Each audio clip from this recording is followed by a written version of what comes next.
Gracias, hermanos, la oportunidad que Dios nos da de poder, simples mortales, siempre lo reconocemos, de poder hablar acerca de su palabra, esta palabra infinita, es un tremendo privilegio, hermanos. Dios quiera usar estas humildes palabras para glorificar a Cristo, a su Hijo, la promesa, y edificar a mis hermanos también. Lo que en esta mañana pretendo repasar se conoce comúnmente como la defensa de Esteban. Yo sé que esto lo hemos tratado muchas veces con nuestro pastor y ha sido muy provechoso.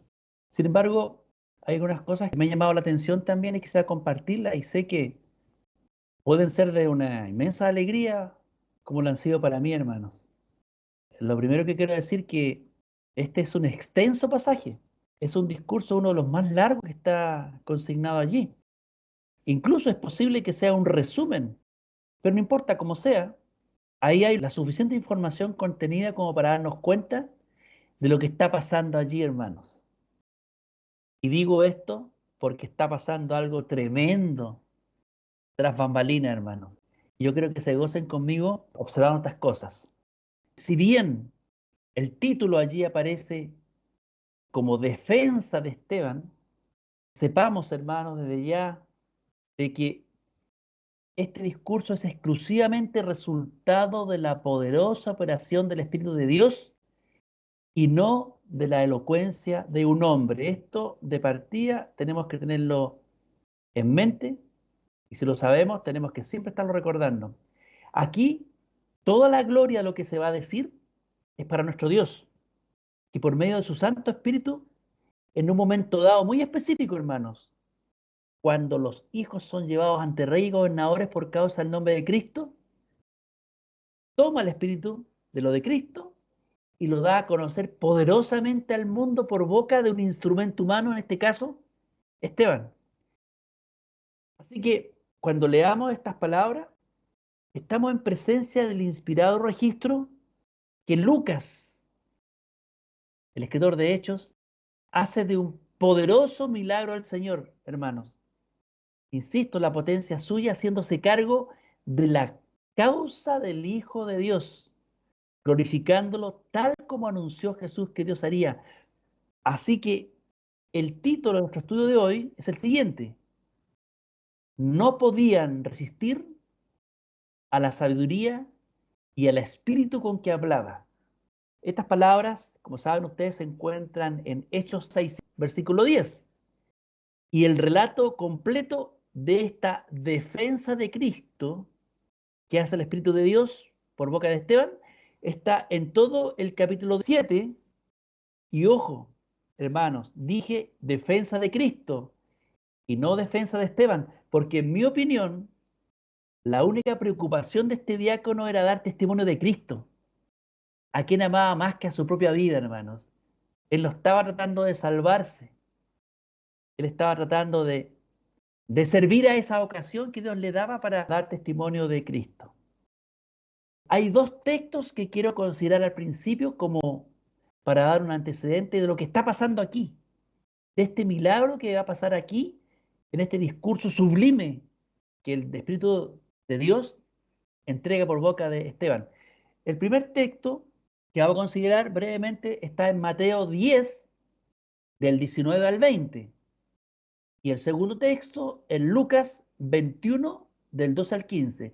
Vemos primero el texto de Mateo 10, del 19 al 20. Miren, estas son palabras de Cristo que dejó registrado Mateo. El Señor Jesús dijo así: mas cuando os entreguen, no os preocupéis por cómo o qué hablaréis, porque en aquella hora os será dado lo que habéis de hablar, porque no sois vosotros los que habláis, sino el Espíritu de vuestro Padre que habla en vosotros. Hermanos, siempre recordar lo siguiente: esas son solemnes palabras del Hijo de Dios, el que estuvo siempre con él, el testigo fiel. Se trata aquí de una información que nos da que de otra manera nosotros jamás habríamos podido llegar a entender. Esta es información que el mismo Padre le entregó y sabemos que le dio mandato sobre lo que tenía que hablar y decir. Y estas son las cosas también que nos entregó del Padre. Así que valoremos estas palabras, hermanos, y pongamos todo nuestro corazón en entenderlas y amarlas. ¿Qué podemos sacar de aquí, hermanos? De estas palabras del Señor que son profundas. Primero, como dije, son palabras del Señor Jesucristo, ¿cierto? El profeta definitivo y último de nuestro Dios. Y Él, Cristo como profeta, está advirtiendo que los creyentes un día van a ser llevados a juicio por defender su causa, su evangelio. Primera cosa. Otra cosa que dice que cuando ello ocurra, cuando sean llevados por causa de su nombre a los tribunales, no se preocupen de cómo o qué hablarán para defender su causa. Y aquí me detengo en estas dos palabritas que aparecen, el cómo y el qué hablarán. Soy un convencido que la palabra del Espíritu Santo no es estéril. Cada letra, cada concepto, cada idea, cada énfasis tiene un propósito. Y aquí dice que no nos preocupemos de cómo o qué debemos hablar en ese momento. Miren, hermanos, el cómo se refiere a la forma en que el creyente llevado a juicio ha de entregar ese testimonio. El cómo hablar se refiere a la forma, es decir, con sabiduría, con denuedo, con palabras irresistibles que nadie podrá contradecir, con conocimiento insuperable de la Escritura, lleno del Espíritu de Dios. Ese es el cómo, pero también dice que les va a dar el qué. Esto se refiere al contenido de este testimonio, el enfoque. Y esto lo hemos dicho de alguna manera, el pastor también nos ha enseñado esto. En el caso de Esteban, hermanos, el Espíritu le va a dar, tomar la historia de Israel y explicarla en torno a la venida de la promesa con que Dios había prometido bendecir a todas las familias de la tierra, Cristo. Esa es la estrategia que usa el Espíritu Santo para defender la causa de Cristo por boca de este diácono. Entonces el cómo es la forma, de nuevo, sabiduría, palabra irresistible, y el qué es el contenido, el enfoque. Y este enfoque, hermanos, es la promesa de primer versículo hasta el último versículo de este discurso. El hilo conductor es la promesa, hermanos. Esto va a ser muy útil para que no nos perdamos en ese discurso. Otra cosa que podemos sacar de estas palabras de Cristo es que dice que en ese mismo momento de prueba, Dios se compromete a dar por medio de su espíritu lo que se debe hablar. Ya dijimos el cómo y el qué. Lo que rescato aquí es que Dios se compromete a dar esto. Y otra cosa más, valoremos, hermano, esto, que es maravilloso. Jesús dice que será el mismo espíritu de nuestro Padre Celestial que hable en nosotros o por medio de nosotros. Ya nos vamos dando cuenta del trasfondo milagroso que operaba tras este discurso de Esteban. Una conclusión que vamos a sacar general de esto, según las palabras del Hijo de Dios aquí que leímos, Dios mismo promete hacerse cargo por medio de su espíritu de la defensa de su Hijo y de su doctrina. Este es el primer texto. Y vamos a leer ahora un segundo texto que tiene que ver con el texto paralelo a este, pero ahora lo que registró Lucas. Lucas registró estas palabras y agrega algunas cosillas que el otro evangelista no hizo y se complementa perfectamente. Lucas 21, del 12 al 15, dicen, y os entregarán a las sinagogas y a las cárceles, y seréis llevados ante reyes y ante gobernadores por causa de mi nombre. Hermano, está escrito que está hablando. Y esto os será ocasión, no va a ser fortuito, hay un propósito, os será ocasión para dar testimonio. proponed en vuestros corazones no pensar antes cómo habéis de responder en vuestra defensa, porque yo, Cristo, hermanos, os daré palabra y sabiduría, la cual no podrán resistir ni contradecir todos los que se opongan. Este registro es más completo, hermanos, y le da más gloria a lo que se está esforzando el Señor Jesucristo de darnos a entender. Así que este es el texto paralelo al anterior de Mateo 10. Son las mismas palabras. Y estas palabras tenemos que adorarlas y amarlas y valorarlas. Así que, hermanos, ¿qué tenemos aquí? Desempaquetemos un poquito lo que aquí se dice. Son muchas cosas muy hermosas, muy profundas, muy útiles para nuestra fe. En primer lugar, tenemos que estas palabras son válidas para un contexto específico. Persecuciones por causa del nombre de Cristo. En el grado que sea, llevados al tribunal o también defender la causa en lugares más humildes, más pequeños, pero el fundamento es el mismo. Por causa del nombre de Cristo, probablemente al principio van a ser desprecio, un ninguneo, pero en otros casos esto va a tomar forma de persecución y muerte. Pero lo importante es que aquí el Señor no oculta que esto le puede suceder a los creyentes fieles. No hay letra chica aquí. Ahora bien, también entendemos de este pasaje que hay un propósito. Dice, será ocasión de dar testimonio de Él. No va a ser algo peregrino del cual asombrarse, no, hay un propósito. Dios quiere que demos testimonio en medio de esa prueba y Él se compromete a dar esta batalla por boca de nosotros, hermanos. Él se compromete. Otra cosa, también aquí nos habla de la disposición del creyente. Sabemos que decimos disposición con mucho respeto porque sabemos que esta disposición la pone Dios por medio de su Espíritu. Pero aquí dice que debemos procurar no pensar cómo hemos de responder cuando seamos interrogados acerca de nuestra fe. O sea, aquí, con este procurar, está haciendo referencia a un esfuerzo de la voluntad, operado por Dios, sabemos, para no permitir que los pensamientos propios afloren y dejar que sea el Espíritu de Dios que tome a cargo la defensa de Cristo. Porque para eso vino, pues, para glorificarlo. Y vaya que lo glorifica con Esteban en su discurso, ¿no es cierto? Y otra cosa también, en este texto que estamos viendo, el mismo Señor Jesucristo se compromete a darnos, ¿qué cosa? Palabra de sabiduría. El otro texto decía que vuestro Padre hablará por vosotros. Aquí dice que Cristo nos va a dar palabra de sabiduría, conocimiento de la Escritura, sabiduría para discernirla y entregarla en forma efectiva. Y dice que esta sabiduría que nos va a entregar Cristo va a ser una que no van a poder resistir ni contradecir todos los que se opongan.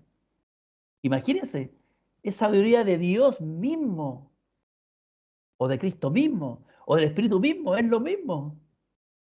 Todos obran conjuntamente para dar gloria a este propósito de Dios. Mateo 10 dice, el Espíritu de vuestro Padre Celestial hablará en nosotros. Lucas 21 dice, el Espíritu de Cristo nos va a dar. Aprendamos de esto, valoremos esto, hermanos. Ahora bien, hermanos, ¿qué tienen que ver estos dos textos que hemos analizado con el caso de la llamada defensa de Esteban? Ya se darán cuenta que tiene que ver mucho, ¿cierto? Pero pone un contraste adecuado para lo que está operándose allí, hermanos, en los mismos inicios de la iglesia visible. Se dice que Esteban es el primer cristiano en que se cumplen a cabalidad estas palabras de Cristo. El primero de la iglesia visible, digo, que padece conociendo la revelación completa de Cristo. Porque en el antiguo pacto tenemos a muchos que defendieron la verdad de Dios.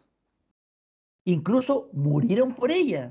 Los profetas, los llamados héroes de la fe, que describe Hebreos 11. Noé, cuando se preparaba el arca y era objeto de burla de todos. E incluso el mismo Moisés, de quien se dice que prefirió el vituperio de Cristo que los tesoros de los egipcios. Bueno, ellos en el antiguo pacto también sufrieron por esta palabra y sufrieron por Cristo. Aquí dice, Moisés prefirió el vituperio de Cristo. Por lo tanto, cuando se dice que Esteban es el primer cristiano en que se cumplen estas palabras, yo hago la siguiente salvedad. Digo, de la iglesia visible y del nuevo pacto, porque los otros también. Porque si nos ponemos a pensar, cuando Juan en Apocalipsis vio las almas de los muertos que clamaban que habían sido mártires también, no pienso de Esteban en adelante, hermanos. Todos los que sufrieron por la causa de Cristo, ya sea en figura con mayor conocimiento o menor profundidad de conocimiento, pero dieron sus vidas por ello, están allí clamando justicia.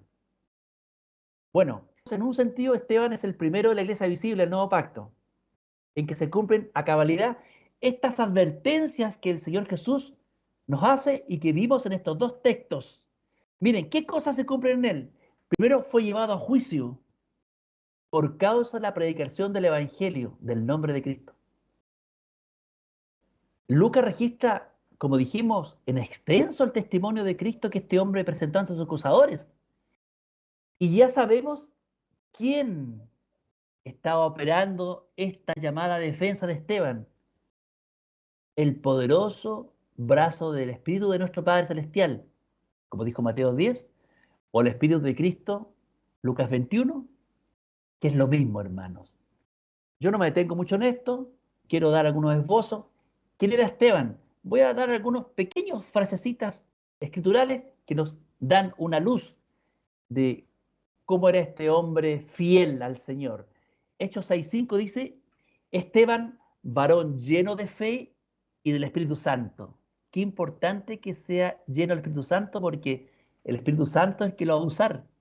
Y el Espíritu Santo es el que produce fe, convicción, de nuevo, y todas estas cosas. Cuando se buscaron a estos 7 varones que sirvieran a las mesas, se buscó a personas llenas del Espíritu Santo y de sabiduría. Mire, otra característica más asociada con el Espíritu. Espíritu Santo y sabiduría. Y Hechos 6:8 dice, Esteban, lleno de gracia y de poder, hacía grandes prodigios y señales en el pueblo, hermanos. Un simple diácono, un hermano designado para servir las mesas, para administrar la ayuda a los necesitados de la iglesia. ¿Con qué poder Dios usa a este hombre? Y no solamente eso, en la misma ciudad y probablemente entre la misma gente, donde no hace mucho se había justiciado al Hijo de Dios, Esteban se metió en las mismas patas de los caballos, arriesgaba que pasara lo mismo, pero él no consideró salvar su vida, sino que la consideró útil en la medida que servía para defender la causa de Cristo.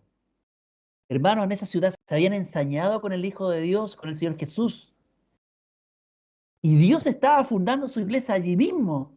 Y estaba levantando a esta gente que con tanto amor, con tanto espíritu, convencido profundamente y amando a nuestro Dios, como solamente el Espíritu de Dios provoca en sus escogidos, y se estaban arriesgando a pasar por las mismas penurias.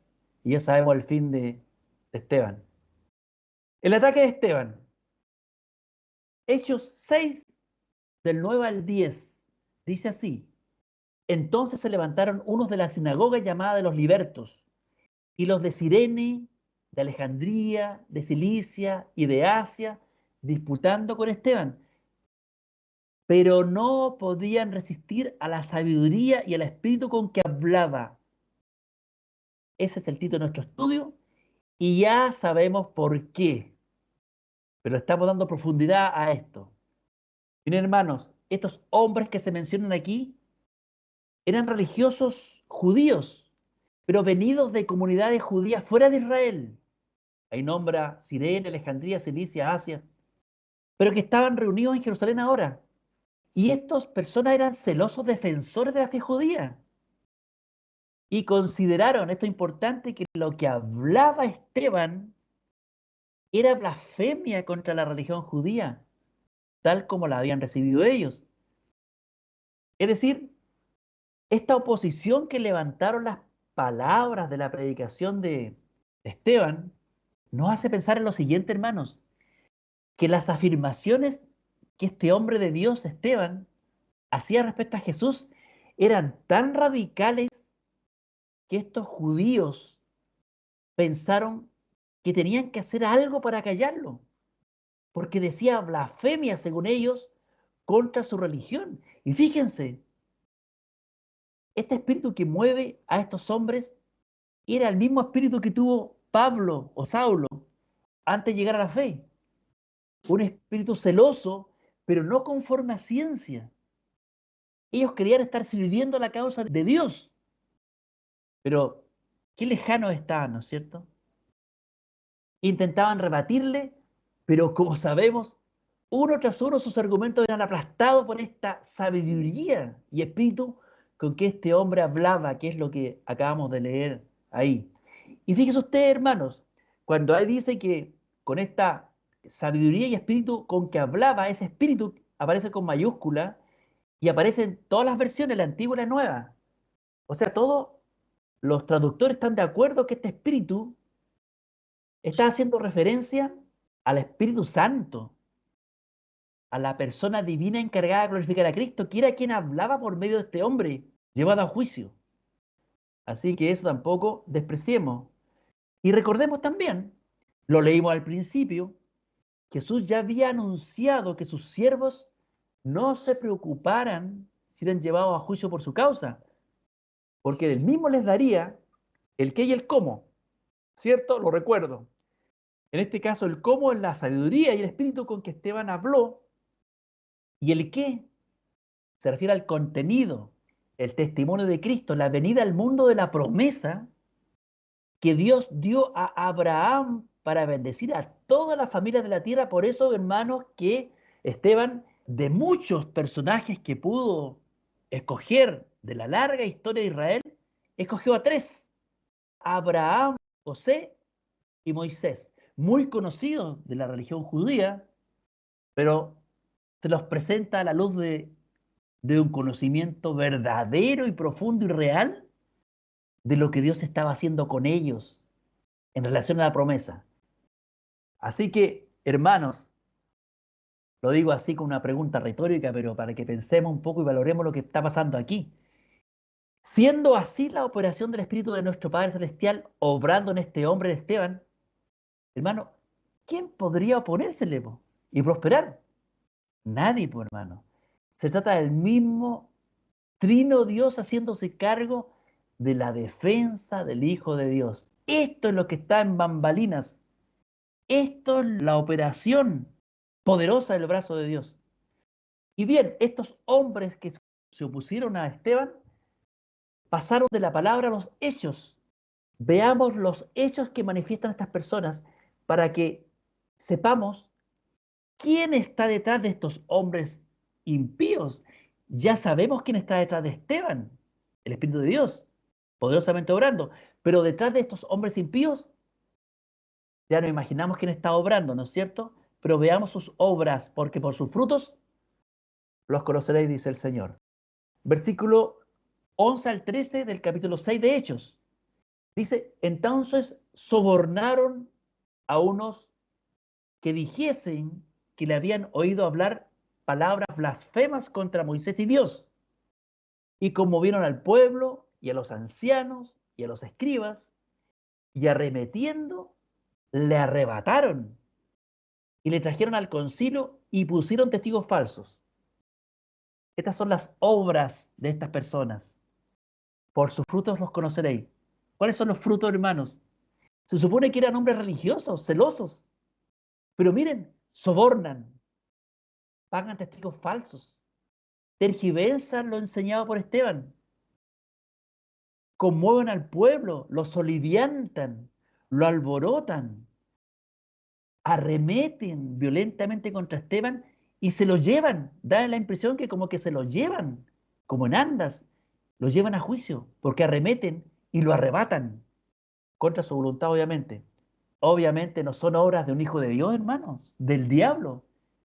Y miren, hermanos, para poner más contexto a esto, a guerra espiritual, es el mismo dragón que no pudo devorar a Cristo porque fue resucitado victorioso por el Padre Celestial y llevado al cielo. ahora está atacando airadamente a la naciente iglesia suya por medio de estos instrumentos impíos. Hermanos, este es una guerra espiritual. Ya vimos quién está operando, el qué y el cómo de la defensa que Esteban hace de la causa de Cristo. Dios, por medio de su Espíritu, ¿no es cierto? Pero en estos que se oponen y le contradicen, claramente está operando el enemigo y las almas, Satanás. Por eso el encono, la virulencia de los ataques de esta gente contra Esteban. Hermano, valoremos esto, pongamos en contexto la tremenda oposición, porque en la medida que veamos la realidad de esta lucha, veremos la grandeza de la potencia de Dios obrando por su Espíritu para sobrepujar en estos momentos en que hay que defender al Hijo de Dios. Los cargos también son bien específicos. Versículos 13 al 14 de Hechos 6.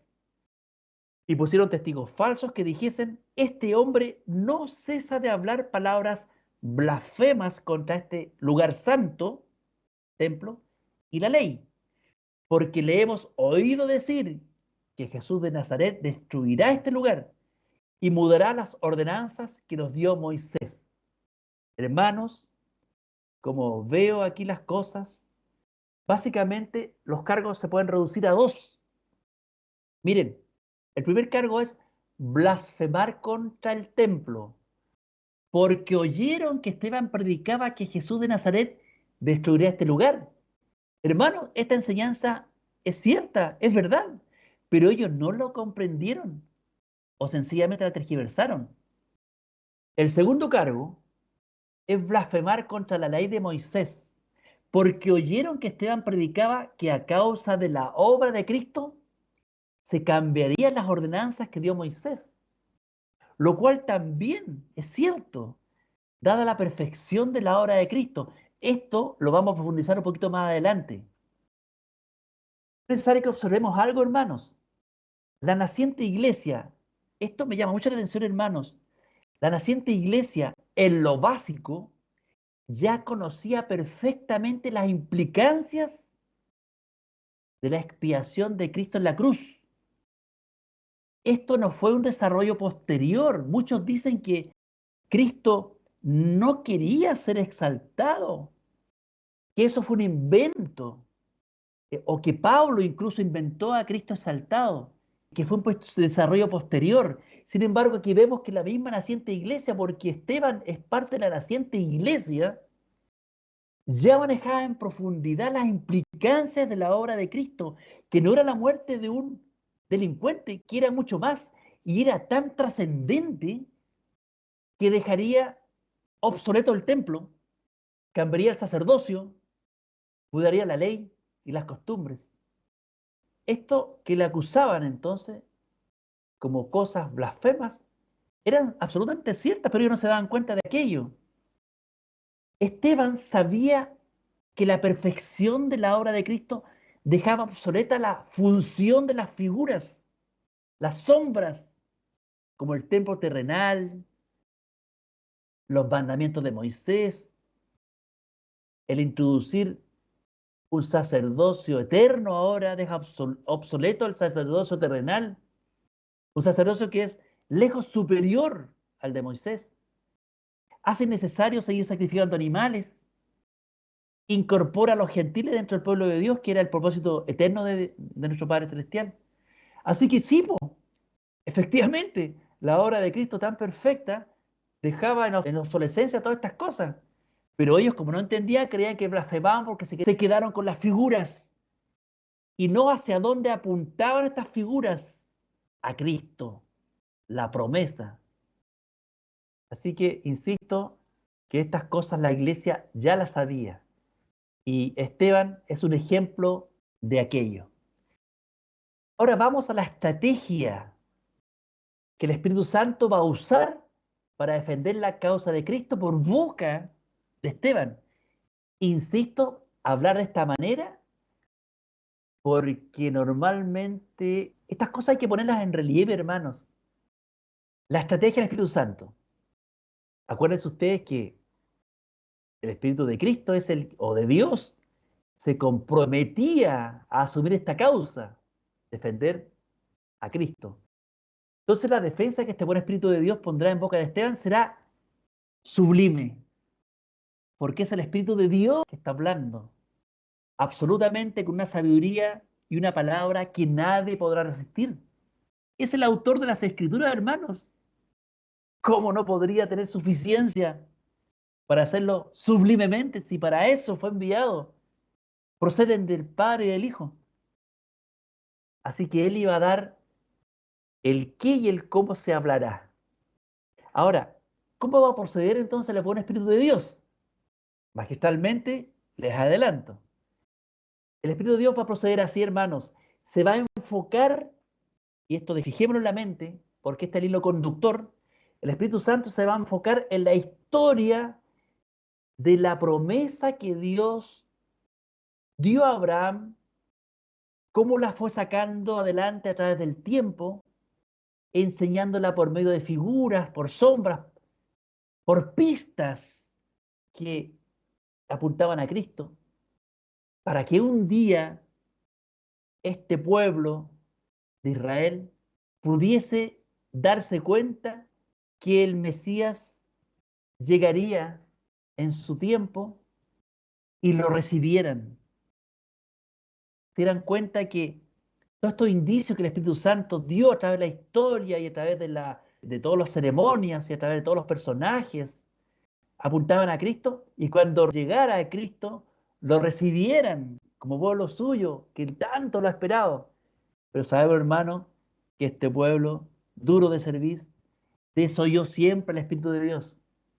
Pero el hilo conductor, hermano, del discurso es la historia de la promesa que Dios dio a Abraham. Ese es el foco. Y si bien no se menciona este momento en la historia en cuando Dios le dijo, en tu simiente serán benditas todas las naciones, no lo menciona aquí este resumen del discurso, pero entendemos, porque más adelante va a decir Esteban, como recordándonos, el hilo conductor dice, y cuando se acercó el tiempo del cumplimiento de la promesa, el pueblo se multiplicó. ¿Se dan cuenta que siempre tuvo en su mente el desarrollo de la historia de esta promesa? Bueno, ese, no olvidemos, es el enfoque, el qué, el contenido, el enfoque, que es este, la promesa. Para probar su punto, le va a hablar de cosas conocidas para todo Israel, su propia historia, sus propios personajes. Y destaca, insisto, a tres: Abraham, José y Moisés. Esta es la estrategia entonces de la defensa de Cristo que hará el Espíritu Santo por boca de Esteban. Insisto nuevamente, se va a centrar la historia de la promesa que Dios le dio a Abraham.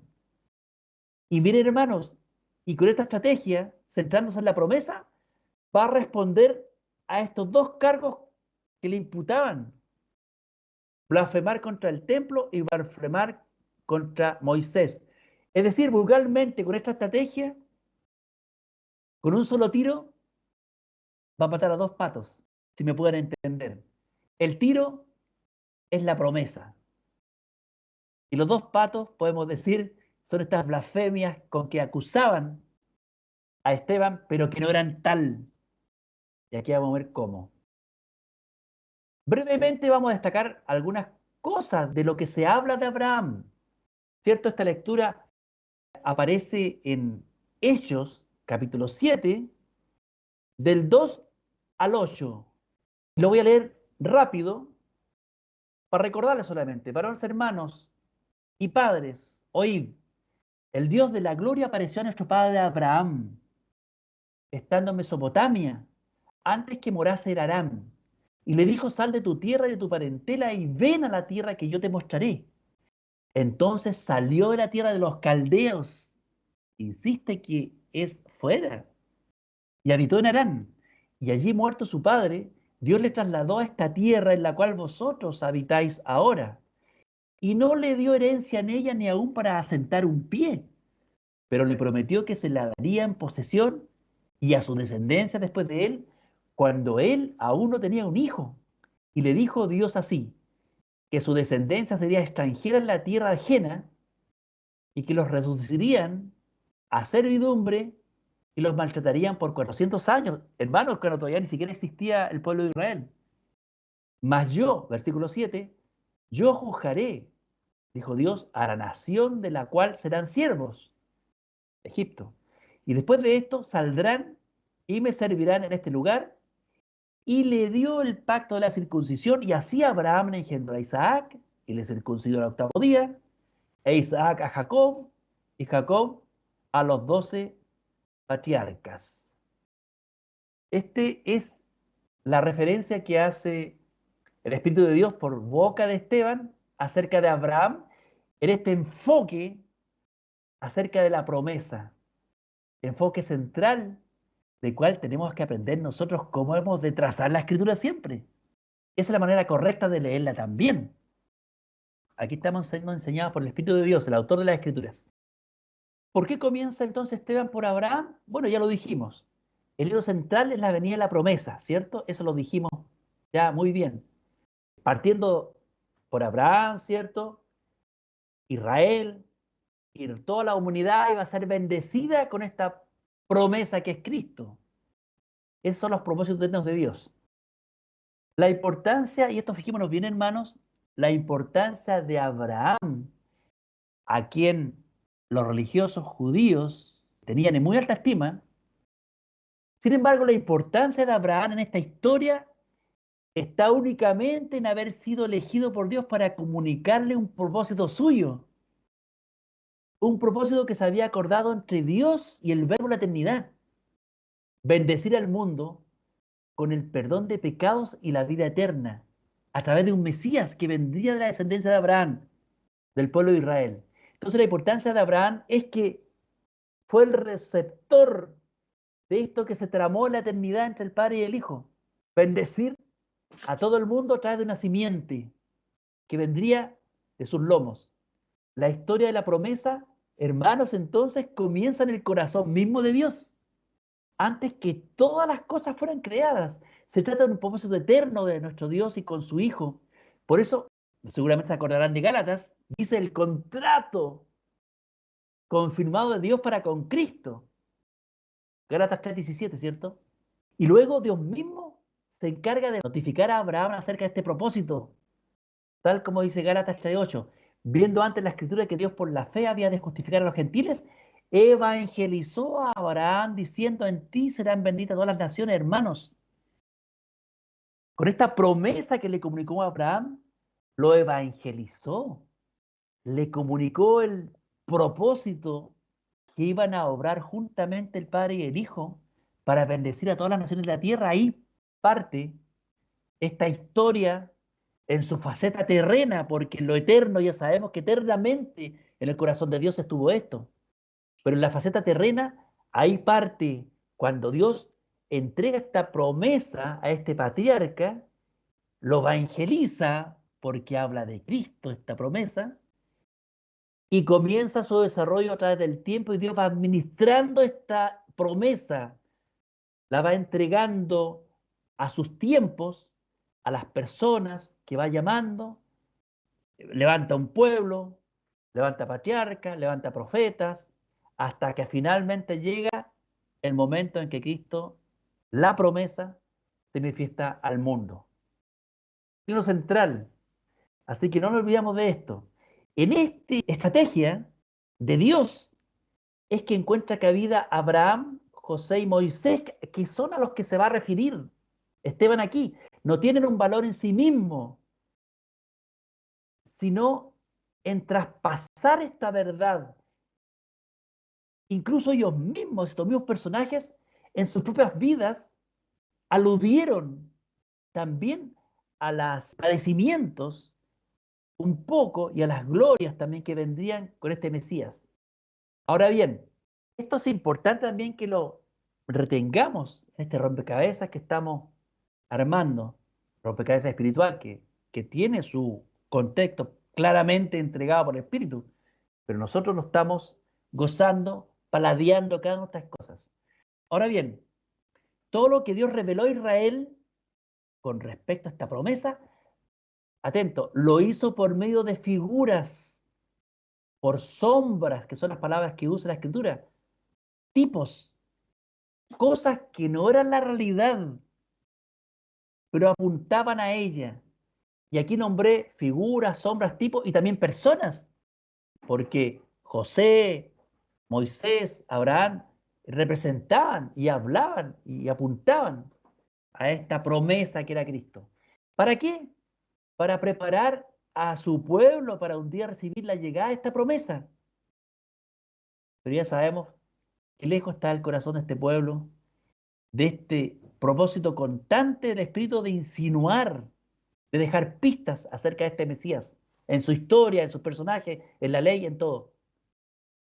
Pablo dijo, la adopción fue de Israel, la gloria, el pacto, la promulgación de la ley, el culto, las promesas, de quienes vinieron los patriarcas y de los cuales, según la carne, vino Cristo. O sea, fueron muy bendecidos con esta revelación particular de un Mesías.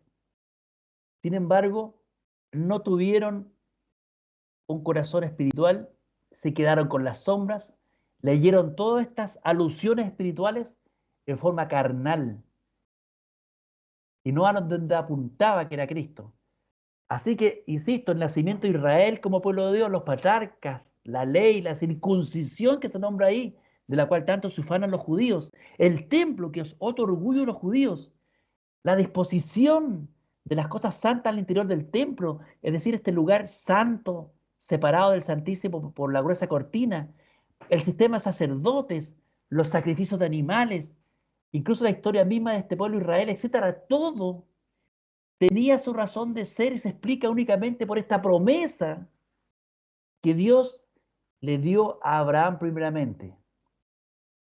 Aquí ya estamos, espero, poniendo en mayor relieve el significado de cómo Dios hace las cosas. Ahora bien, ¿qué podemos sacar de este texto en que saludó a Abraham? Voy a nombrar algunas cosas, voy al pasar. Primera cosa, el Dios de gloria, vamos a decir, porque esa es la acusación de que está blasfemando contra el Dios de gloria al afirmar estas cosas, Esteban. Sin embargo, el Dios de gloria no necesitó de un templo para manifestarse a Abraham, hermanos. No necesitó de un templo para manifestarse a Abraham. Se le manifestó cuando aún estaba en Mesopotamia, era un perfecto gentil, en tierra de los caldeos, y repite muchas veces esto de Mesopotamia, en caldeo, incluso Harán. Harán tampoco es territorio que después fue de Israel. Harán está al norte de la tierra de Israel, todavía estaba afuera. Nada menos que el Dios de gloria se manifestó a él. Y aquí vimos que el Espíritu Santo ya estaba insinuando que antes de la ley, del templo y todas estas cosas, el Señor soberanamente sacaba adelante sus propósitos eternos, que incluían a todo el mundo, como sabemos, bendecir a todo el mundo. Jesucristo es más grande que el templo, pues. Cristo mismo lo dijo, he aquí no mayor que el templo. Tenía mucha razón. Y Dios nunca fue un obstáculo no tener un templo. Él se manifestó su voluntad cuando quiso y como quiso. Y aquí vemos que le comunicó su verdad, esta tremenda verdad. La verdad más importante, la promesa, se la comunicó a un gentil y no en un templo. Así que es importante esto valorar. Primera cosa, Dios necesitó un templo. Segunda cosa, Dios se manifestó a un gentil. Esto ya de alguna manera es lo mismo que venimos diciendo. Se supone que Israel adora al Dios de gloria, ¿cierto? Sin embargo, no podían concebir que Dios era más grande que todas estas figuras que son el templo, la ley, todas estas cosas, y se manifestó a un caldeo y le reveló su voluntad. Se preocupó de trasladarlo, le dio instrucciones, hizo pacto con él, hermanos, a un gentil. Miren, si tomáramos, hiciéramos alguna paráfrasis o con otras palabras tratáramos de interpretar lo que Esteban estaba tratando de decir a los judíos aquí, es algo como esto. Es como si Esteban quisiera decir a estos judíos que se oponían, miren, por si no lo sabían, ese es el Abraham a quienes ustedes llaman nuestro padre. vayan sabiendo que él servía a un Dios más grande que el que ustedes dicen adorar. ¿No les dice algo esta manera de proceder del Señor? ¿No se dan cuenta que Dios es más que un templo o un pueblo físico carnal? Sino que quiere bendecir también a todos los pueblos de la tierra y no solamente a ustedes. Así que, hermanos, la historia de Israel como pueblo comenzó con un gentil que le creyó a Dios y vivió toda su vida con arreglo a esta promesa que le comunicó. Él vivió como viendo al invisible. Siempre entiendas, porque esperaba esta promesa. Tercer cosa, este gentil se mostró más obediente que Israel. A pesar de que Israel tenía maestros de la ley, ¿cierto? Y de la historia, estas cosas eran conocidas, pero no las entendían, pues hermanos. Así que Esteban quería hacerlos pensar de lo que se estaban perdiendo, lo que estaban pasando por alto.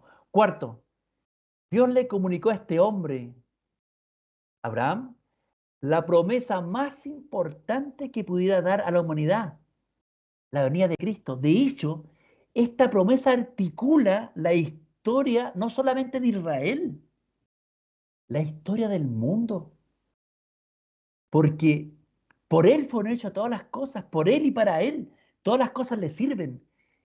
El propósito más grande de Dios es traer a Cristo, esta promesa, y se la comunicó a Abraham. Esto es lo más importante a un gentil. Quinto, Dios le adelanta sus propósitos para un Israel que todavía no existía, hermanos. Nadie que no sea creador de todas las cosas puede anticipar lo que ha de suceder, porque Él las dispone soberanamente. Y así le anuncia a Abraham que el pueblo que estaba todavía por salir de sus entrañas ni siquiera tenía un hijo, pero ese pueblo un día sería cautivo por 400 años. Qué tremendo, hermano. Abraham no tenía hijos, su esposa era estéril, eran ancianos, tenían como 100 años. No había Isaac, ni menos Jacob, ni los patriarcas, nadie. Y Dios ya hablaba como de un pueblo existiendo, porque para Él todas las cosas son, a causa de su poder y porque es creador y Dios. Entonces, la pregunta que podemos hacernos, ¿por qué Dios le anuncia tan por adelantado esta cautividad que tendría un pueblo, su pueblo escogido, cuando todavía este pueblo no existía? Hermanos, nuevamente, en mente la promesa, hermanos. No nos olvidemos, ni los conductores de discurso. Miren, la cautividad de Israel en Egipto y su posterior liberación por mano de Moisés es uno de los hitos más importantes de Israel. Dios se los dio a ellos precisamente porque esta cautividad terrenal, ¿cierto? Va a ser en pequeño una alusión a algo más grande que Dios traía por mano de este Mesías. Todo lo que ocurrió a Israel tiene sentido en la venida de este Mesías, porque Dios se compromete a volver a hacer lo mismo, pero esta vez promete liberar de enemigos mayores, la muerte, el pecado, todas estas cosas que se oponen para que compartamos eternidad con Dios. Y se compromete a librar de enemigos mayores, pero no solamente a los judíos, sino a todo aquel del mundo que crea en el Hijo de Dios. Así que, hermanos, Dios les dio una historia de salvación en pequeño, pero que apunta a una historia definitiva de salvación. ¿Se dan cuenta? La promesa nuevamente es importante. Todo apunta hacia allá. Sexto, le dio el pacto a la circuncisión. Y nuevamente tenemos que entender que este acto, este rito, esta circuncisión, tiene únicamente sentido por causa de Cristo. De eso se trata precisamente la circuncisión, de la que tanto se enorgullecen ellos, pero que no la cumplen. Es algo espiritual, que no tiene que ver con la carne. Ellos que quedaron con la sombra, con el rito carnal. Esta circuncisión tiene su razón de ser únicamente por esta promesa, ya lo he dicho, porque la circuncisión de la que tanto se jactan los judíos es un sello para el que ha creído sinceramente en la justicia que es por la fe en esa promesa de Dios y vive su vida con arreglo a esa promesa. Así que, hermanos, la circuncisión también tiene que ver con la promesa, porque tiene que ver con todo lo que tiene que ver con Cristo, tiene que ver con la promesa que Dios le dio a Abraham. Pero sabemos cómo vivieron coherentemente, como peregrinos, Abraham, sus hijos. La promesa siempre estuvo en el centro de sus vidas.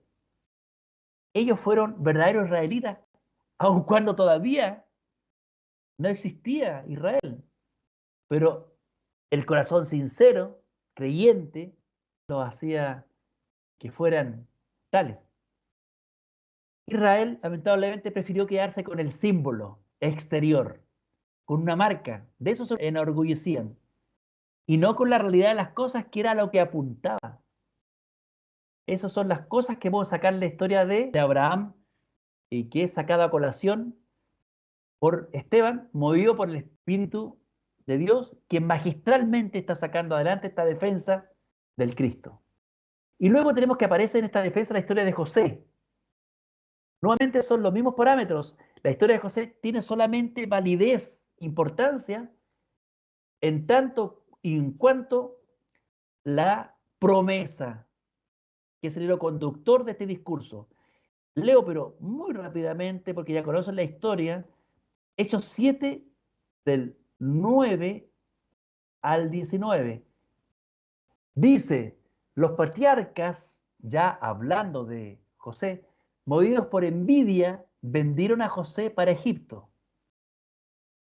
Pero Dios estaba con él y le libró de todas las tribulaciones y le dio gracia y sabiduría delante de Faraón, rey de Egipto, el cual lo puso por gobernador sobre Egipto y sobre toda su casa.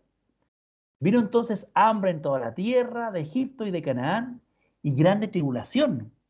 Y nuestros padres no hallaban alimentos. Cuando oyó Jacob que había trigo en Egipto, envió a nuestros padres la primera vez. Y la segunda, José se dio a conocer a sus hermanos y fue manifestado a Faraón el linaje de José. Y enviando José, hizo venir a su padre Jacob y a toda su parentela en número de 75 personas. Así descendió Jacob a Egipto, donde murió él y también nuestros padres, los cuales fueron trasladados a Siquem y puestos en el sepulcro que a precio de dinero compró Abraham de los hijos de Amor en Siquem. Pero cuando se acercaba el tiempo de la promesa, el hilo conductor, el fundamento en que se estriba este discurso del Espíritu de Dios por boca de Abraham, cuando se acercaba el tiempo de la promesa que Dios había jurado a Abraham, el pueblo creció y se multiplicó, hasta que se levantó en Egipto otro rey que no conocía a José. Este rey, usando de astucia con nuestro pueblo, maltrató a nuestros padres a fin de que expusiesen a la muerte a sus niños para que no se propagasen. Bueno, hermano, esto rápidamente vamos a sacar algunas cosas de aquí, porque ya sabemos más o menos la dinámica que aquí opera. La promesa le da sentido a todas las cosas que tienen que ver con Israel, incluso la historia de José. ¿Y cuál es la relación? ¿Cómo la historia de José nos anticipa esta promesa al Cristo? Veamos. Despreciado por sus hermanos. Cristo fue despreciado por sus hermanos de Israel, de su linaje. Este fue despreciado por sus mismos hermanos. De hecho, en estos hombres, ¿cierto? Sus hermanos, los hijos de Jacob, estaba representado todo Israel, por así decirlo. La resistencia sistemática que el pueblo de Israel a los planes del Espíritu Santo respecto a Cristo. Como en pequeño, en estos hombres que todavía no se habían, vamos a decir, proliferado, ya con ellos ya actuaron en resistencia sistemática a esta promesa. Y el resultado fue que vendieron a José, el cual prefiguraba, ¿cierto?, al Señor. Tuvieron envidia de él. Otra cosa, versículo 9. José también llegó de otra tierra. Cristo vino de otro lugar. Sin embargo, se da testimonio que Dios siempre estuvo con él. Verso 9, tal como Cristo fue constantemente apoyado por el Padre. Al final, a este despreciado José Dios les libró de sus tribulaciones, dice el versículo 10, y le puso sobre todas las cosas en Egipto. Sabemos que también procedió así el Padre con Jesucristo y le dio un nombre que es sobre todo nombre. ¿Ven cómo alude el Espíritu Santo?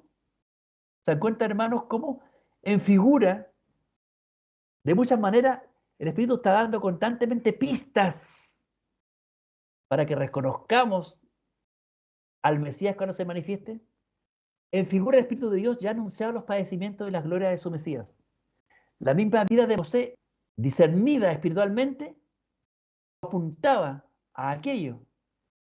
Pero lamentablemente, hermanos, cuando no se tiene el Espíritu de Dios, estas cosas pueden estar en las mismas narices nuestras, pero sin el Espíritu de Dios jamás podríamos llegar a percibirlas. Y un ejemplo concreto, en la tierra de Israel hay un templo devastado, hay una mezquita, y no se dan cuenta que frente a sus narices Dios llevó a cabo un juicio. Por causa de la suficiencia en la obra de Cristo, quedó obsoleto ese templo. Bien, quiero que pensemos en algo. Dios estaba formando un pueblo, ¿cierto? Y les dio toda esta revelación especial. Pero Dios formó este pueblo por causa de que quería introducir el mundo a la promesa de que Él bendeciría a toda la familia de la tierra. Y miren, la labor de José, no solamente ya él como figura, en lo que le pasó a él, sino también en su participación con respecto a este pueblo de Israel. Miren, en un momento dado, José fue el que proveyó supervivencia a este pueblo, hermanos, estos 7 años de hambruna. Dios lo había llevado por delante de la manera que vimos y lo puso en un lugar de eminencia para, llegado el momento, proveer la supervivencia de este pueblo del cual vendría el Cristo, la promesa que le dio a Abraham. Y me llama mucho la atención, hermanos, que en Génesis 45:7, cuando se relata este episodio, se nos da ahí la comprensión espiritual con que José veía todas estas cosas que le acontecieron a él y al pueblo. Qué diferente de los hermanos suyos. Y miren, en Génesis 45:7 dice la comprensión de José respecto a lo que le pasó. Y Dios me envió delante de vosotros. No hace mención a las tribulaciones, sino que lo vio en el fin último, que Dios de esa manera lo había llevado por delante del naciente pueblo de Israel para preservaros posteridad sobre la tierra, dice, y para daros vida por medio de gran liberación. Hermano, ¿cómo espiritualmente él hicieron estas cosas? ¿Qué diferencia del Israel que sistemáticamente despreció estas alusiones? Él las veía. Él veía que Dios quería sacar adelante una promesa a su Cristo, a su Mesías, y era imprescindible que su pueblo preservara la vida, porque de allí vendría, según la carne, este Mesías. Él lo prometió y así tiene que cumplirse. Y por eso Dios envió por delante a José. En el Génesis 50, 20 al 21, también tenemos a José meditando en esto que le aconteció y acomodándolo espiritualmente. Dice así: vosotros, le dice a sus hermanos, vosotros pensasteis mal contra mí, mas Dios lo encaminó. ¿Para qué, hermanos? Para hacer lo que vemos hoy, para mantener en vida a mucho pueblo. Y sabemos que de ese pueblo se levantaría el Cristo, el que bendeciría a todas las familias de la tierra, sobre el consejo eterno que había establecido el Padre y su Hijo en la eternidad. Así entonces Dios introduce a este naciente pueblo suyo en Egipto, y ya había anticipado que ahí iba a permanecer 400 años en un momento dado, esclavo, y quisiera levantar un faraón diferente que no conocía a José y maltrataría al pueblo, pero esto también tiene su acomodo espiritual en la promesa que Dios estaba sacando adelante. Antes de dejar esta parte de José, simplemente quiero decirles que me llama mucho la atención cómo Esteban toma el hilo y se encarga de recordarlo para que no se pierdan de lo que viene hablando, y dice, pero cuando se acercaba el tiempo de la promesa que Dios había jurado a Abraham, el pueblo creció. Hermanos, que el pueblo haya comenzado a crecer y a multiplicarse en un momento dado, no fue algo natural, no fue una cosa arbitraria que sucedió, no, porque se acercaba la promesa y tenía que el pueblo multiplicarse porque en un momento dado tendría que ver Cristo de allí, no podía extinguirse y Dios avivó su obra en el tiempo y multiplicó a Israel porque se acercaba el tiempo de la promesa, hermano. Esto yo quiero que ustedes lo valoren y esto es válido para nuestros estudios de la Escritura, porque así el Espíritu, que es autor de la Escritura, se enfoca. Dios sacó su obra adelante. El hecho que el pueblo creciera, se multiplicara, que se levantara un faraón que no conocía a José, que comenzara a maltratar al pueblo, todo esto no es casualidad, hermanos. Lo digo por última vez. Todas son cosas que tienen sentido únicamente por causa de la promesa que Dios ha comprometido y que va sacando adelante a través de los tiempos. Ahora bien, disculpen que me haya alargado, hermanos, siempre tengo yo en mente ser lo más conciso, hermanos, pero he tratado de ir podando esto a través de estos días, pero lamentablemente espero que me vayan siguiendo, hermanos. Vamos terminando ya con la última historia, la de Moisés que menciona Esteban, y ya sabemos cómo procede el Espíritu de Dios, dónde se enfoca y qué cosas son sus énfasis. Cuando menciona a Moisés tampoco lo hace Esteban por una cosa al azar, no. Hay una estrategia aquí, una estrategia, hermano. No lo olvidemos, el Espíritu Santo magistralmente está defendiendo la causa de Cristo y hay una estrategia, hay un plan. Y saca a colación a Moisés, del cual tanto se jactan ellos, del cual se consideran hijos, incluso lo tratan como patriarca. Hermanos, nuevamente, la historia de Moisés y todo lo que tiene que ver con su ministerio tiene sentido únicamente por causa de esta promesa, hermanos. Aquí no hay jugadores individuales. Todos se articulan en base a esta promesa que Dios va sacando adelante a través de los tiempos. Esta promesa es el hilo conductor. Por eso, Moisés no tiene un fin en sí mismo. Fue un siervo fiel, vamos a decir también, de alguien más grande que él, de Cristo. A este más grande servía Moisés en figura. De este escribió él. Ustedes saben, dijo, si creyeran a Moisés, dijo Cristo, me creerían a mí porque de mí escribió él, Moisés, imagínense. Cristo le da sentido a la vida y la obra de este profeta y este sacerdote. Entonces, cuando en el trozo que leímos se muestra el pueblo despreciando al libertador que Dios había levantado, a Moisés, ¿cierto?, para sacarlos de Egipto, en última instancia también están en figura despreciando a Cristo. Porque todas estas cosas, esta libertad, lo que quería darle al pueblo por mano de Moisés, es precisamente por causa de la promesa, hermanos. No me canso de repetir aquello. Ahora, veamos algunos hechos relacionados con Moisés, pero que tienen importancia por este cumplimiento de la promesa que Dios estaba sacando adelante. Son cosas muy específicas. Mucha gente quizás puede decir son contingencias, cosas que pasaron, podrían decir muchos. Sin embargo, son decretos solemnes, hermanos, que uno a uno el Señor va sacando adelante en el tiempo. Así que algunos de estos hechos son los siguientes. Ya vimos la multiplicación del pueblo. Se explica únicamente por causa de esta promesa. El que se levantara un faraón que no conocía a José también. Este sentimiento de odio contra Israel, este celo de este nuevo faraón y que le vino a su corazón para o evitar que se propagase Israel. Esto también se enmarca en la promesa, pero en un sentido negativo. Satanás está usando a este hombre para que la promesa no viniera, porque extinguiendo a la descendencia, ¿cierto? Atentaba contra la venida del Cristo. si hubiera tenido éxito, hermanos, en este exterminio de los niños de Israel, Cristo, la bendición del mundo, la promesa, jamás hubiera llegado. Y yo no me dejo asombrar del delicado balance, vamos a decir, en que se mueve Dios para sacar adelante sus propósitos. Siempre es en debilidad, siempre cuando está a punto de cortarse el hilo.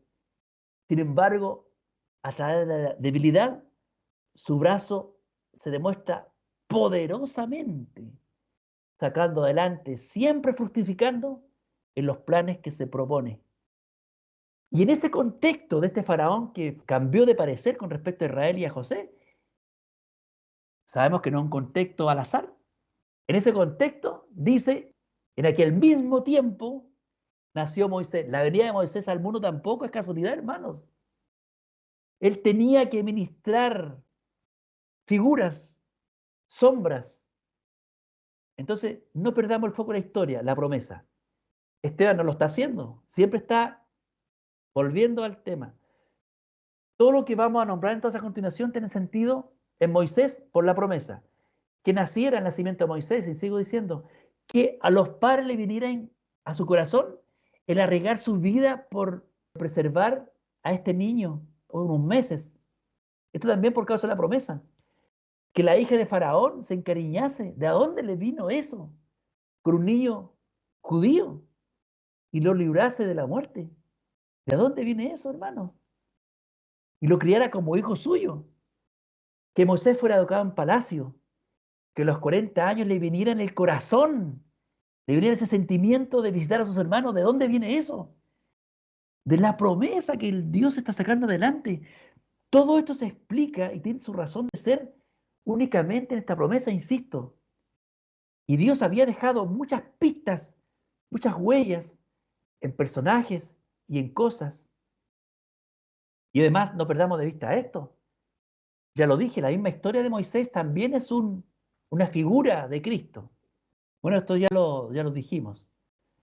Así que todas las cosas que le pasaron a Moisés y todas las cosas que Dios le dio al pueblo a través de él, por ejemplo, la liberación de Egipto, las peregrinaciones del pueblo bajo su liderazgo, el agua que les dio que representaba la roca, a Cristo, la serpiente de bronce que levantaba, ¿cierto?, en el desierto, traía salvación y que figuraba a Cristo, la ley que apuntaba a Cristo, el tabernáculo, que era una especie de templo, ¿cierto?, pero provisorio, como una carpa, una tienda, también apuntaba a Cristo. El sacerdocio que él tuvo también apuntaba a Cristo, porque vendría un tiempo que este sacerdocio dejaría de estar en vigencia para dar paso al sacerdocio Melquisedec que traería el Cristo. Los libros que escribió el Pentateuco, todos hablaban de Cristo. El Señor Jesús lo reconoció. Sus anuncios como profeta de Dios, dijo, Dios levantará de entre vosotros a un profeta, al igual que yo, a él oiréis. Aquí como que resumiendo, su ministerio era llevar al pueblo a oír a este profeta, a este Cristo, que era anunciado de esta manera. Israelita temeroso de Dios, porque sí habían algunos, todo sincero creyente en la palabra del Señor, debería haber discernido lo que el Espíritu Santo se empeñaba tanto en darle a conocer a través de todas estas cosas. De hecho, una gran masa de israelitas, hermanos, fue incrédulo, lo sabemos, todavía lo es. Pero hubo un pequeño remanente escogido por gracia que Dios se guardó. Este remanente sí se dio cuenta de estas cosas y vivieron esperando lo que llamaron la consolación de Israel. Jacob, Abraham, Simeón, David, Samuel, Ana, etcétera, etcétera.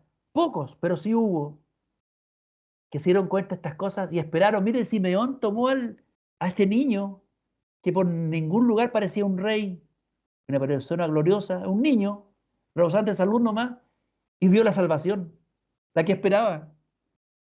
Zacarías, el padre de Juan el Bautista, ni siquiera viendo al Cristo, sino dándose cuenta que le venía un hijo anticipó y se glorió que venía un Cristo, porque este hijo suyo era precursor. Así que, hermanos, hubo gente que estuvo constantemente en su corazón la promesa del Cristo, vivieron por ella. Por eso la Biblia menciona que a estos como los que esperaban la consolación de Israel. Bueno, la pregunta que ya vamos terminando. Entonces, ¿realmente Israel conocía a Moisés del cual tanto se jactaba? Claramente no, porque Moisés, su vida, su obra se explica únicamente por causa de esta promesa que es Cristo. Incluso, miren hermanos, tuvo la delicadeza, el cuidado, el respeto, la solemnidad a los propósitos de Dios, que cuando subió al monte a recibir las tablas, se puso después un velo para que Israel no pusiese su vista en la gloria de algo que iba a pasar y pusiera mejor la vista en algo que vendría, una gloria mayor, la del Hijo de Dios al cual apuntaban todas estas figuras y sombras. ¿Tan preocupado estuvo, hermano, de que no se quedaran las sombras? Y sin embargo, lamentablemente, muchos prefirieron las sombras a la realidad. Prefirieron gloriarse de un templo que, en el que le daba sentido al templo, que era Cristo. Prefirieron gloriarse en los patriarcas, a los que llamaban padres, en vez de lo pequeño que ellos quisieron traspasar, que era llevarlos a Cristo, etc. Bueno, hermano, yo aquí estoy ya saltándome algunas cosas porque se veía redundar un poco en lo mismo. La tremenda contradicción de este pueblo que decía servir a Dios y sin embargo no pudieron leer las pistas que el Espíritu dejó en el camino. Pistas claras, hermanos. Él se esforzó, dispuso las cosas así. Eso dice el libro de Hebreos. El Espíritu Santo dispuso las cosas así para que entendiéramos cosas espirituales. No voy a hablar respecto al templo porque ya se entiende cuál es la mecánica de esto y todo lo que allí fundamentó Esteban precisamente para entender que Dios no puede ser contenido por cuatro paredes. Dios es más grande que eso. Dios quería que llegaran a su promesa, ¿cierto? Fueran salvos también todo el mundo y no solamente un pueblo, pero estos se apropiaron de las figuras, como el templo, la circuncisión y todo esto. Los judíos se apropiaron de esto y cerraron la puerta del reino. No entraron ellos ni tampoco dejaban entrar a los gentiles. Pero Dios sacó su promesa adelante. ¿Se dan cuenta, hermanos, cómo Esteban se transformó de un acusado a un acusador? Porque lo asistía toda la potencia del poder del Espíritu mismo de Dios. Y dice así en el versículo 51 al 53, duros de cerviz, incircuncisos de corazón, gentiles. Los trata como gentiles. Incircuncisos de corazón y de oídos. Vosotros resistís siempre el Espíritu Santo, que había dejado tantas pistas para esta revelación particular que haría. Eran fueron privilegiados, gustaron de todas estas cosas, pero no llegaron al fin de la ley, que es Cristo. Y dice, acusando, como vuestros padres, como vimos nosotros recién, así también vosotros. ¿A cuál de los profetas no persiguieron vuestros padres? Porque los profetas ministraron esta promesa y los persiguieron. Y mataron a los que anunciaron de antemano la venida del justo, así llama a Cristo, de quien vosotros habéis sido entregadores y matadores. Vosotros que recibisteis la ley, que tuviste el privilegio de recibir estas cosas por disposición de ángeles y no las guardasteis, porque si lo hubieran guardado, habrían recibido a quien aludía la ley, Moisés, el templo y toda la disposición de estas cosas. Pero siempre Israel resistió a estas insinuaciones, las pistas que el Espíritu les dio. Y uno podría decir, sí, Israel en la antigüedad persiguió a los profetas. No, pero dice, también mataron al justo y esto incluye a la generación que estaba hablando con Esteban, porque ellos mataron, realizaron el acto más deleznable, más terrible que puede haber, matar al que daba sentido a todas las cosas y figuras que ellos decían adorar, al Hijo de Dios, la promesa con la cual Dios quería bendecir al mundo. Pero hermanos, sabemos que Dios sacó igual adelante su propósito, tal como su mano y su consejo determinaron que sucediera, ¿cierto? Por medio de muerte, Cristo Jesús pagó los pecados del mundo y se transformó en la bendición de todas las familias de la tierra, vamos a decir, para todo aquel que cree. Esto un poco es parafarcial la comprensión espiritual de José, ¿se acuerdan que vimos? Pero Dios sacó adelante o encaminó a bien. Bueno, desde el Génesis, primer libro de la Biblia, hasta Apocalipsis, último libro de la Biblia, claramente hay un hilo conductor, un solo hilo conductor, una historia, Cristo, la promesa que Dios le dio a Abraham, el perdón de los pecados y vida eterna a través de él. Esa es la correcta manera de estudiar la Escritura. Ese es lo que le da a este discurso de Esteban que sea catalogado de magistral, de una sabiduría eterna, porque es el Espíritu de Dios tomando la causa de Cristo y revelando el significado de estas figuras. Así que, hermanos, valoremos esto. Esteban no estaba blasfemando contra la ley ni Moisés, ya nos dimos cuenta, porque la ley y Moisés sirvieron siempre a Cristo, apuntaban a Él, no eran un fin en sí mismos, pero llegado Cristo, su sacrificio fue tan perfecto que dejó obsoleto para siempre todas las sombras o figuras que apuntaban a Él.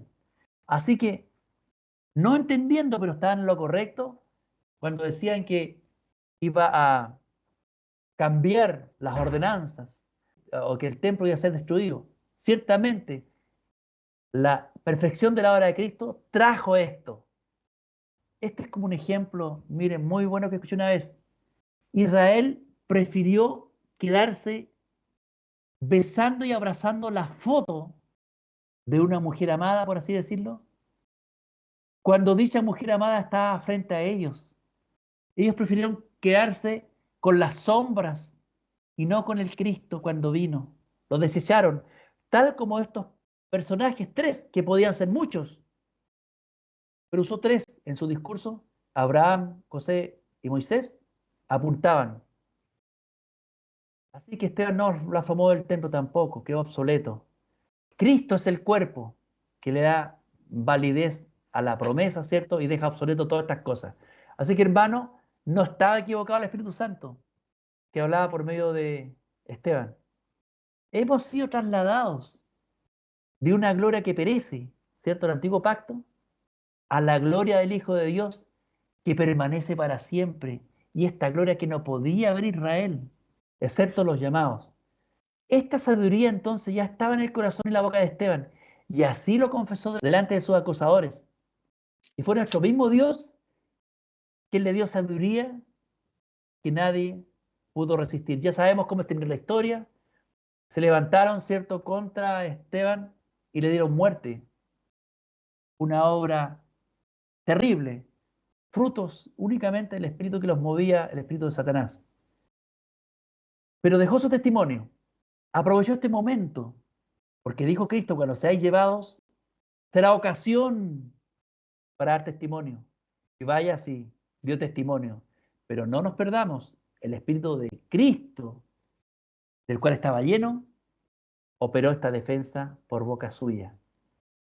Y Dios le dio un consuelo, fíjense ustedes, le dio el ver, ¿cierto?, la majestad a Dios y a Cristo a su diestra en los cielos. La promesa que defendías estaba a la diestra de Dios Padre, victoriosa. O sea, no era en vano esta muerte que estaba por padecer, porque Cristo estaba reinando. La promesa la había sacado adelante. Solamente esperaban las glorias que esta promesa traería al mundo. Así que, hermanos, yo quizás lo habré logrado, no lo sé, encomiendo a Dios estas palabras, de que podamos ver la gloria del poder de Dios manifestado a brazo desnudo en este llamado discurso o defensa de Esteban, que yo preferiría llamar defensa de Cristo que hace el Espíritu Santo por boca de Esteban. Que el Dios nuestro, Jesús Jesucristo, haga prosperar esta comprensión y sean bastiones para nuestros estudios bíblicos, para que podamos mezclar estas cosas y podamos ver a Cristo de forma sólida en la Escritura, en cada rincón de la Escritura, porque es el Espíritu de Cristo que es el autor de ellas. Así que hermanos, que el Señor los bendiga a cada uno de ustedes, a sus familias, su vida espiritual, que tengan una muy bonita tarde y que meditemos en estas cosas, hermanos. Que el Señor nos bendiga a todos. Amén. Pastor, ¿hay algún comentario con respecto al estudio de nuestro hermano? Solo compartir un versículo de la Biblia para gozarnos más todavía, como lo venimos haciendo en la exposición de nuestro hermano.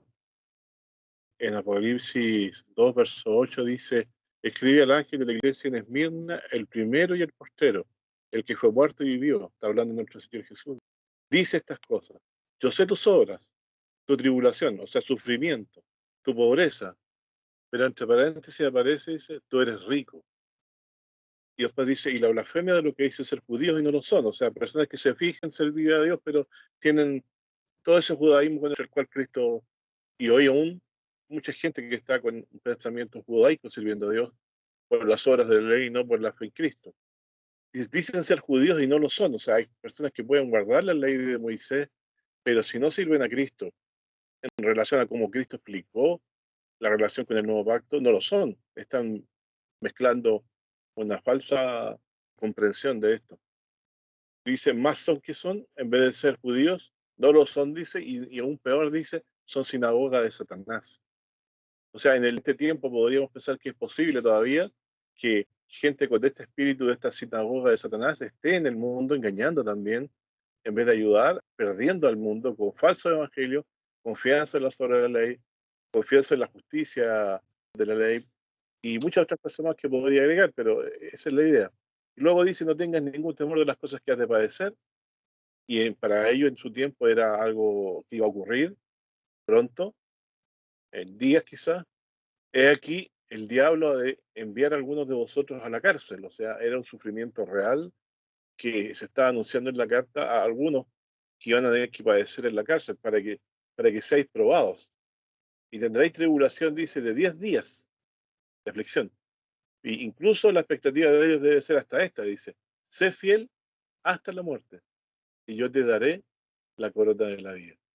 El que tiene oído, oiga lo que el Espíritu, con mayúscula, Espíritu Santo, dice a las iglesias: el que venciere no recibirá daño de la muerte segunda. Es decir, en este tiempo postrero, si llegamos a padecer o a morir por el Señor, vamos a vencer, porque no recibiremos daño de la muerte segunda, porque el que cree en el Señor Jesucristo, aunque muriere, vivirá, porque el Señor nos va a resucitar con su poder, por el poder de Cristo, y en el día en que la muerte segunda sea quitada y quedemos nosotros cara a cara viviendo a Cristo el día en que Él regrese y nos gocemos con un gozo que nunca más va a terminar. Que Dios le bendiga, hermano. Gracias.